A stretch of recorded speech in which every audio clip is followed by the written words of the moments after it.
Hey, what is up YouTube? This is Cybergon, back again for another video, and this time we're talking about the meta. Now, I don't mean the current meta, because quite honestly, fuck the current meta. It is dumb, it is broken, but again, that's not what we're here to talk about today.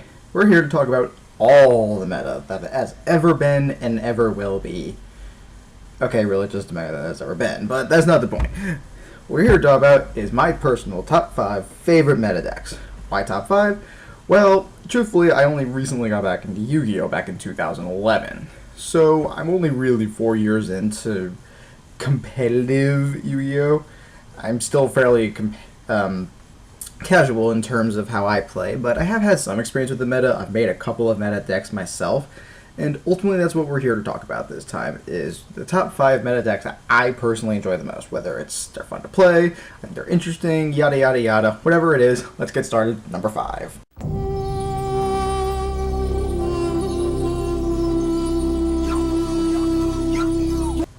Yes, my number 5 favorite meta deck of all time is actually one that is debatably currently in the meta, and that is Shaddolls.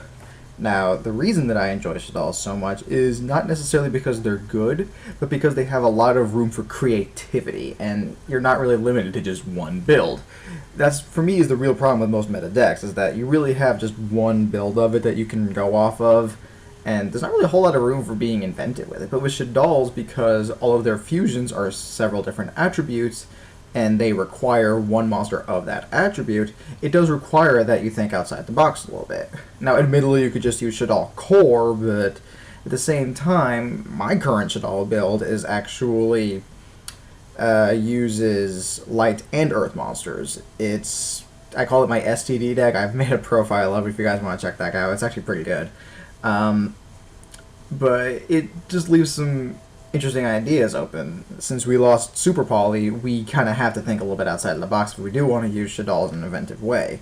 Especially if you want to get out things like Constructs, you need some lights, Grista, Fire, Shikalaka, whatever it's called, I can never get its name right, for Earths, Wendigo. I don't know why you'd want a Wendigo, but you have that option. And with the new Water one especially coming out, that's definitely going to open up some interesting ideas for people who want to try and get their hands on that particular fusion.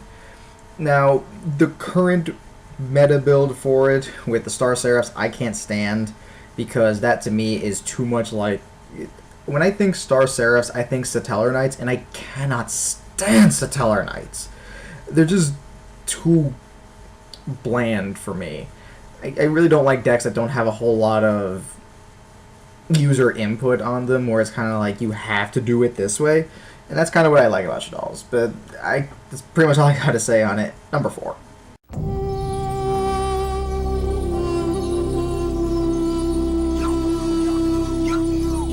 Okay, so for those of you who can't tell from the image I posted, the deck I'm actually referring to is Dino Rabbits.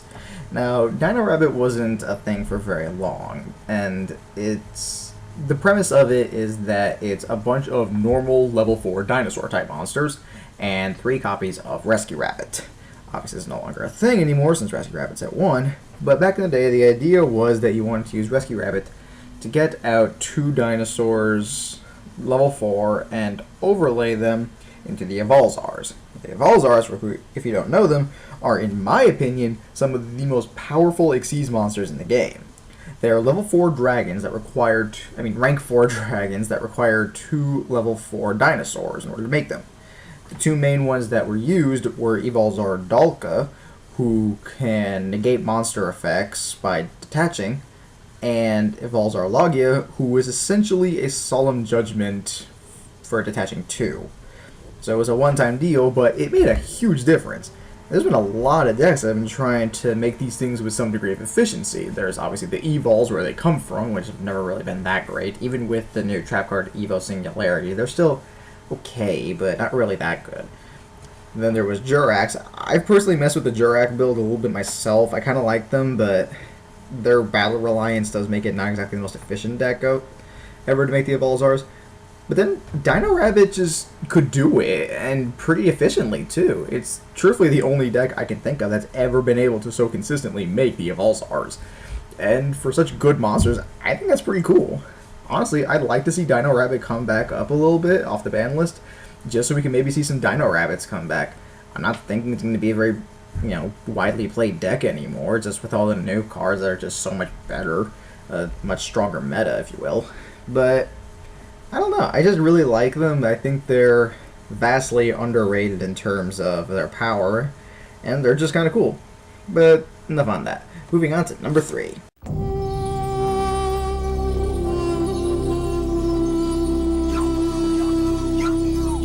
Alright, so for anyone who's actually seen my top 10 archetypes video, this might seem like a bit of an odd one, because Boojins were number 4 for me in terms of overall archetypes, and the 3 other archetypes that were ahead of it weren't really meta per se.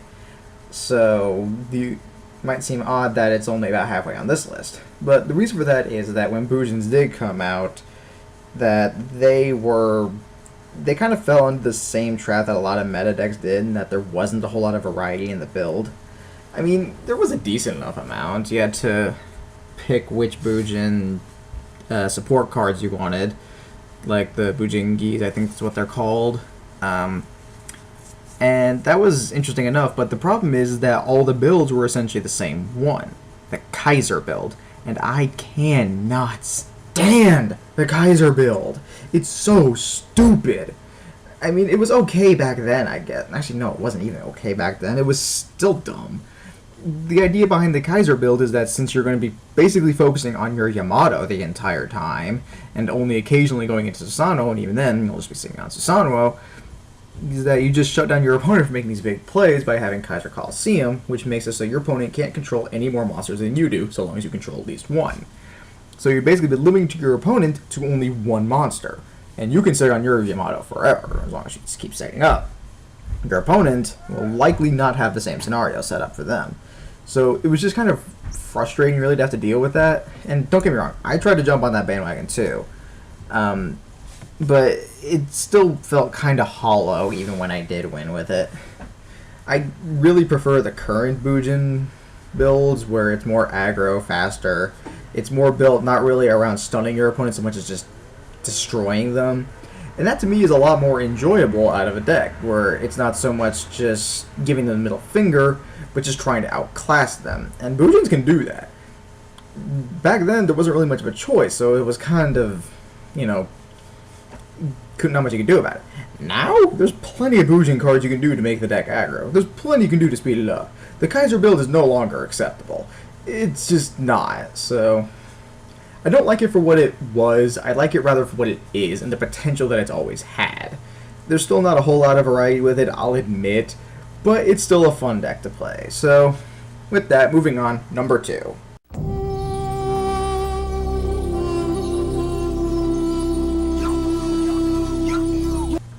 So the thing about Mermails for me is that they've always been this just really fun deck to play. I'm not entirely sure what it is.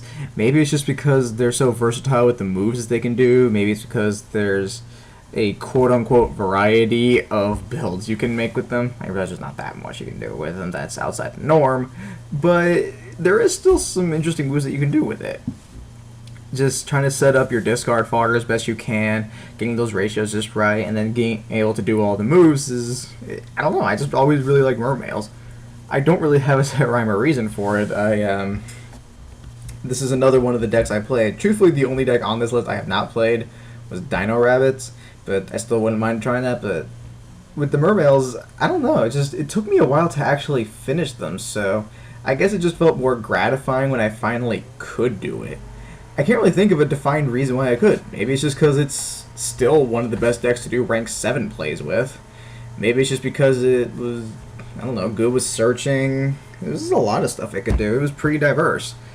It was one of those decks where you could technically get away with not having an extra deck, but it definitely behooved you to have one. And for me, truthfully, for a long time, I didn't really have an extra deck for it, just because I couldn't afford the rank 7. So it was pretty much just Mega Low was my main power source, which I realize is not a whole lot to go off of, but at the same time, I had to find a way to make it work. That was where I really saw the creativity available in Mermails. I mean, I was able to make some pretty weird stuff, like, I think I'm probably one of the few people who actually ran Abyss Scorn, which just adds 1,000 attack to a mermail monster because that managed to buff up Megalo to 3,400, and with Megalo's effect, I could attack twice with him. So that was almost game with him alone, which is pretty funny. And with how diverse the mermails are with being able to special summon, I could usually get game pretty quickly, even without using the rank 7s. That being said, I wouldn't mind having had some of the rank 7s, but oh well, live and learn. That's really all there is to it. I can't think of a definitive reason. I just really like mermails. Anyway, it's on to the cream of the crop. Top of the list, number 1.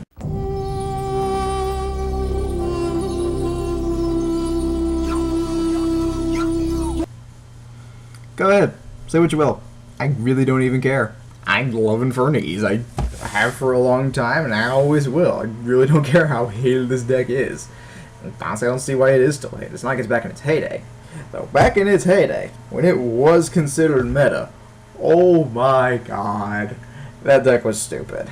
3 Archfiends, 3 barriers, and we'll just assume it was the point of 1 launcher, because admittedly, when it was 3 launchers, even that sickens me a little bit, but back then it was so funny. Just spamming Archfiends and trying to get past all 3 barriers, searchable barriers I might add, and easy to get off barriers too. The deck was just dumb, and with its 10-hour turns on average, it was just insane. I admittedly didn't get to play it during that point. I got into Infernities back when Barrier was the more recently hit card. So Archfiend hadn't quite been hit yet, but 2 out of 3 was still there. And it was still during a time when Infernities were vastly hated by a majority of people because of their incredibly stupid, lengthy, and easy to pull off plays. But for me, I didn't even like them because of that. I like Infernities because of the anime and Colin Kessler from Yu-Gi-Oh! 5Ds. The way he used them, it was really cool. He even only summoned Archfiend once. Most of the time, the monster he summoned out was Dwarf, which I don't understand why, but whatever. Point is that it was still really cool in order to just see all the Archfiend cards work in ways you would never think. I mean, the guy could run Infernity Destroyer, a level 6 Infernity monster, and Infernity Randomizer, a card that makes you draw. Mind you, there are decks that can use Randomizer, but his wasn't it. And he somehow made it work. Plus, he had some of the coolest cards that I wish were real, like Desk Gunman. For those of you who haven't seen Yu-Gi-Oh! 5Ds, there is a small arc known as Rogue Town, Crash Town, where Callan is quote-unquote reborn from his evil self. He's kind of back to the way he used to be.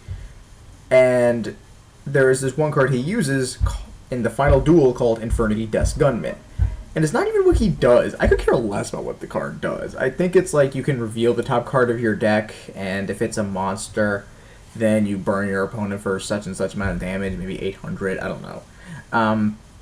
But what I liked about it was the animation for it. When the card was activated and he came out, he was just like this Western-style cowboy with a skull for a face, and then he showed up next to the opponent and just held a gun to his head, symbolizing whether or not the effect would go off for the burn damage. And it was so badass. I loved it. Things like that are why I like Infernities. The 10-hour plays are fun and all.